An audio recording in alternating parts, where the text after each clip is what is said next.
Hello guys, Andrew here. Welcome back to Drew Tutorial. And in this video, I'm going to show you how to edit your current job post on Upwork.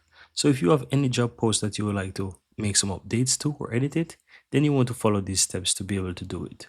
On the upper left hand side, you'll find a hire talent. Just hover over that and click in job posts and proposals. Now you will find your current job post here. You just want to find the one that you want to edit. Click the three dots on the upper right and you will have in the list your edit posting.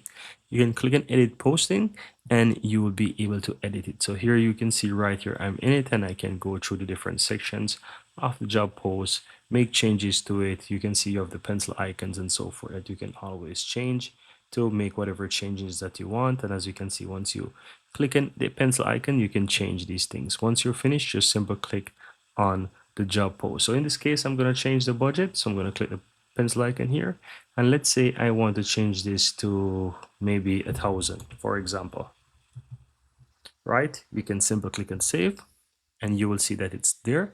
And all I have to do is save the job post. And that's pretty much all that you have to do, guys. Very easy and very simple.